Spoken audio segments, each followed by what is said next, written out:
So, generally speaking, we have a rule in Halacha which is sakanta chamira meisura, meaning that if something is dangerous, it's even more, we're more stringent about it than actually a prohibition in the Torah. The examples that most people know are we're not allowed to put coins in our mouth because of, contamination and infections. We're not allowed to eat fish and meat together because the Gemara said that there's one kind of fish that if you eat it with meat, it will cause very serious health problems. And there's other examples, but that's a general rule.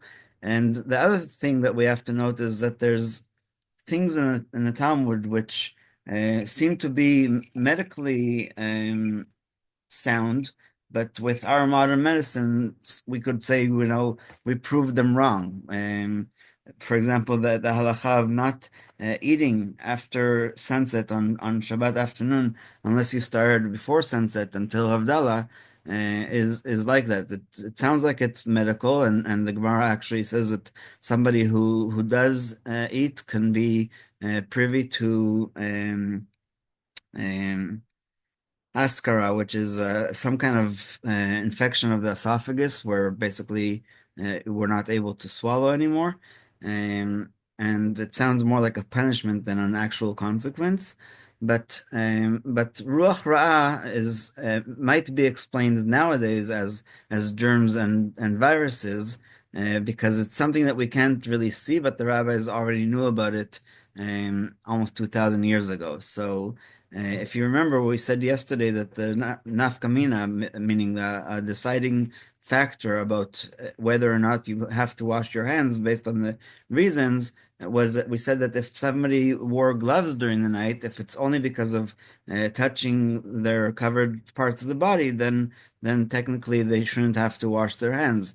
But the other reason that was given was this ruach ra, the evil spirit that rests on us during the night or during our sleep. Because even if somebody takes a nap during the day, if it's longer than half an hour, if I remember correctly, the Gemara in Sukkah says that it's 60 breaths of a horse.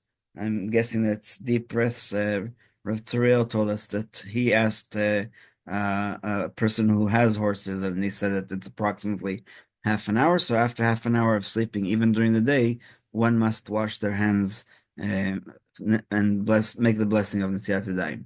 So, in addition to the reasons mentioned, the sages of the Talmud state in Shabbat that one must be careful that her hands do not touch her mouth, nose, eyes, or ears before washing her hands in the morning, because there is a ruach ra, an evil spirit, which rests upon one's hands after sleep, and it is likely to damage those organs. Only after she washes her hands 3 times alternately will the ruach ra disappear.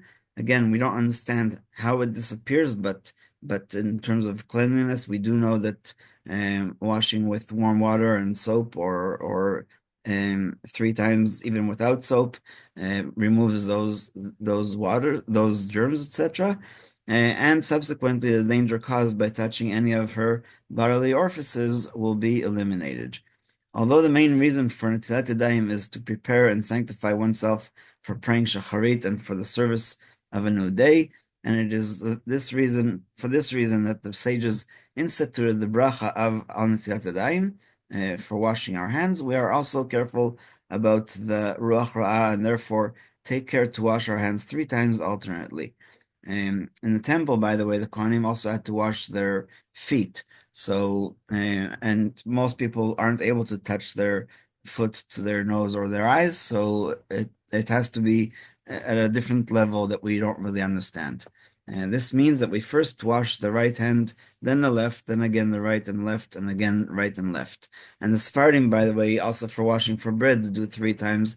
Most Ashkenazim do 2, and maybe that's the difference between the morning washing and for bread. Prior to washing, one must take care not to touch those organs that open towards the inside of the body. There's a saying, even in English, that the eyes are windows to the soul. So this is a very beautiful description, such as the mouth, nose, ears, and eyes. Similarly, one must be careful not to touch food or drink before washing. But I was told that if you're like on your way to the bathroom, you feel very thirsty, you're allowed to drink water because you're not touching the water, but I'm not sure how accurate that is. The Kabbalah teaches in the Zohar that at night, when one falls asleep and remains inanimate without thought or action, she experiences a taste of death, 1/60th, as it says in the Gemara, and a spirit of impurity, Ruach Tum'ah, rests upon her. And the only reason it says here her is because we're talking about the laws of women's prayer, but it also applies to men. This is in line with the sage's statement in Brachot that sleep is 1/60th of death. The essence of human grandeur lies in the ability to think, feel, and engage in activities leading to the rectification of the world, tikkun olam. By the way, this 1/60th measure, besides reminding us of how something can become annulled, like non-kosher, if something is less than 1/60th of the food that it fell into, it's a void. But the Gemara there also talks about a dream is 1/60th of nevuah, of prophecy, and Shabbat is 1/60th of the next world, the reward in heaven, and I think there's one or two other examples.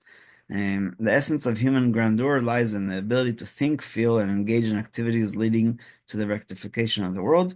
During sleep, when dormancy spreads throughout the body, one loses to a certain extent the image of God within her. Not that she's, God forbid, now not showing the image of God, but that she's not partaking in the creation because we're not awake. And the Ruach Ra'ah rests upon her. When she awakens from her sleep and her consciousness returns, the Ruach Ra'ah disappears, remaining solely on the extremities of her hands. By washing one's hands 3 times alternately, the spirit of impurity is removed. So again, this is more mystical as opposed to logical, but we always said that there's a rule that if the Kabbalah tells us something that is not against halacha, then we have to follow it, and that's why it's brought in the Shulchan Aruch. And the Shulchan Aruch was a contemporary of the Ari in Safed, so he knew like all kinds of these ideas. I don't think that he studied it himself, but he had many conversations with the Ari and his disciples. And last but not least, in order to completely eradicate the Ruach Ra'ah, one must begin washing her right hand, which symbolizes the attribute of Chesed, like we said yesterday. Therefore, one should take the washing cup initially in her right hand and pass it over to her left, so that she pours the water over the right hand first, and then the left, continuing this way until she has washed each hand 3 times. And if somebody doesn't have enough water, by the way, I think we learned this also in the laws of regular Netilat Yadayim, then it's better to just pour a whole revi'it on each hand. I think it's 4 liquid ounces, something like that, because that way it is the minimum amount for washing, and that way if you don't have enough for 3 times that, then that's better to do it at once as opposed to dividing it to 3 tiny little pourings. And we'll stop here and open up for questions.